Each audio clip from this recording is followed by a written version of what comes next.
Oke, dari kita mau ngebahas sesuatu yang bener-bener menarik banget nih. Ini bukan meme, bukan drama ya, tapi gue mau bahas tuh karena ini pasti bisa ngebuka pikiran lo.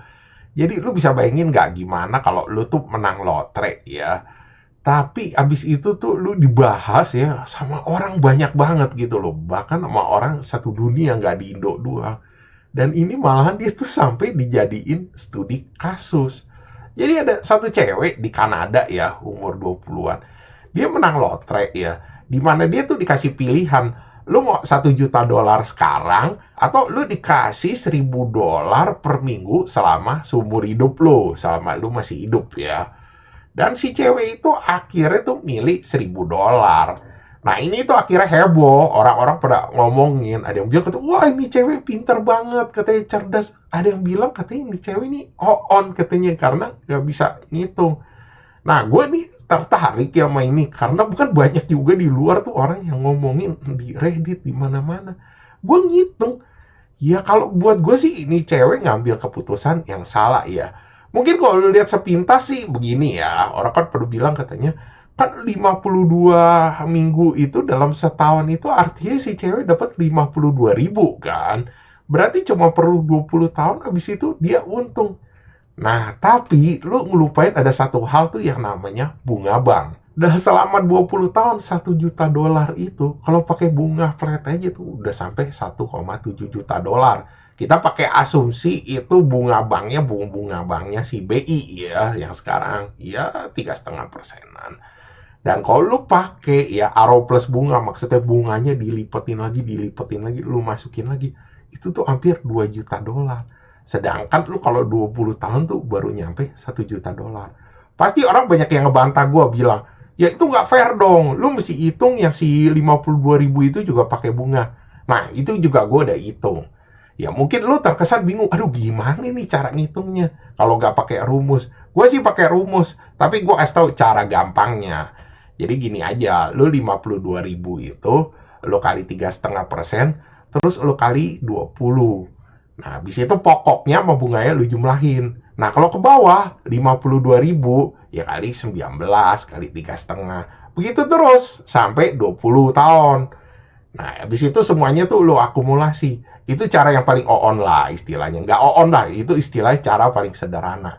Kalau yang aro plus bunga yang semuanya dilipetin, begitu juga. Lama-lama makin turun. Cuman ya lu pakai rumus itu mesti. Kira-kira itu setengah jaman lah lu bisa dapat kalau pakai cara sederhana begini. Dan lu tau gak hasilnya apa? Itu tuh selisihnya tuh jauh tau gak lu. Jadi tetap masih lebih unggul tuh sih 1 juta dolar. Nah, terus kapan dong istilahnya ini bunga tuh bisa nyusul gitu loh, bisa BEP jumlahnya semua.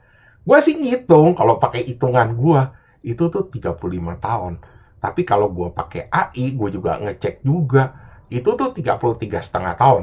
Gua nggak tahu gua ada salah hitung, gua kurang teliti, atau gua salah input promptnya ke AI. Dan lu tahu gak berapa lama tuh supaya dia tuh profitnya lumayan gitu loh, ngejauh. Itu tuh lu perlu waktu 40 tahun, tai. Jadi itu lu baru istilahnya kayak ngambil keputusan yang bener tuh kalau itu lu bisa hidup selama 40 tahun. Dan dengan asumsi umur orang ya kita gak tahu resiko yang dia ngambil nih si cewek ini ambil tuh kelewat gede. Nah, makanya tuh ya orang-orang di kampus itu ya ada di Amerika, di China, di Jepang, di Korea akhirnya ngebahas ini. Dan mereka bilang katanya ini nih keputusan keuangan terburuk sepanjang sejarah. Dan beberapa ngejoksin katanya kalau dia pakai financial advisor yang nyuruh dia 1.000 dolar ini orang mesti dipecat. Ya tapi banyak juga sih yang ngetrol ya. Ya di Indo pada ngomong katanya, oh on lu katanya ngapain lu ngitungin duit orang. Nah itu sih sebenarnya kalau gue bilang ya orang gak salah juga. Cuman nih dari hal ini bisa ngebuka pikiran orang tau gak lo. Ada dua sih yang lu bisa pelajarin. Satu tuh dimana sesuatu yang kelihatannya enak, bagus, apa nguntungin, kalau lu nggak perhatiin bener-bener tuh bisa aja itu tuh salah. Terus yang kedua, kalau lu tuh mau ngambil keputusan penting, itu tuh lu wajib memperhitungkan pakai data. Ya pakai data aja itu bisa salah, apalagi lu gak pakai data. Udah pasti keputusan yang lu ambil tuh ngawur. Dan yang bikin gue kaget lagi, lu tau gak apa? ternyata ini udah pernah dijadiin soal ujian di Amerika, di universitas gitu loh. Jadi lo katanya, ya lu dapat duit segini, dan atau lu dapat tuh duit selama seminggu atau sebulan gitu, sepanjang 25 tahun. Terus lu ditanya gitu loh, mana yang lebih nguntungin dan alasannya kenapa. Gue gitu ngeliat, anjing gila banget. Tapi gue ngerti akhirnya. Jadi di sana tuh ya yang diajarin tuh cara perspektif lu berpikir, tau gak lu? Bagaimana lu ngeliat tuh suatu masalah. Kalau di kita, itu tuh kita diajarin ngitung dulu dari basic ekonomik ya, accounting gitu. Lu dari basic tuh udah dikit-dikit jurnal, laporan keuangan. Inter juga sama, advance juga sama, audit juga sama. Ya pokoknya intinya lu disuruh ngitung, ngitung, ngitung terus gitu loh. Jadi makanya orang Indo tuh kalau ngitung tuh jago-jago. Tapi giliran ngambil keputusan tuh ya pada ngawur-ngawur.